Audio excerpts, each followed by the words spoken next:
Hello and welcome আড্ডা with knowledge. আজকে আমরা ভারতের উপকূল রেখা সম্পর্কে সংক্ষিপ্ত আলোচনা করব, যা তোমাদের সমস্ত পরীক্ষার ক্ষেত্রে খুবই ইম্পর্ট্যান্ট হয়ে দাঁড়াবে।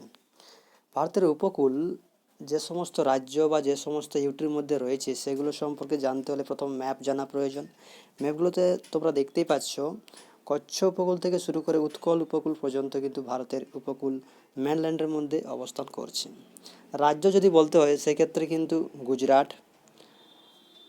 গুজরাটের পরবর্তীকালে মহারাষ্ট্র, গোয়া, গোয়ার পরবর্তীকালে কর্ণাটক, কর্ণাটকের পরে কেরালা, কেরালার পরে আসছে তামিলনাড়ু, অন্ধ্রপ্রদেশ, উড়িষ্যা এবং ওয়েস্ট বেঙ্গল। এই সমস্ত রাজ্যগুলির মধ্য দিয়ে ভারতের মেনল্যান্ড উপকূল রেখা অবস্থান করছে।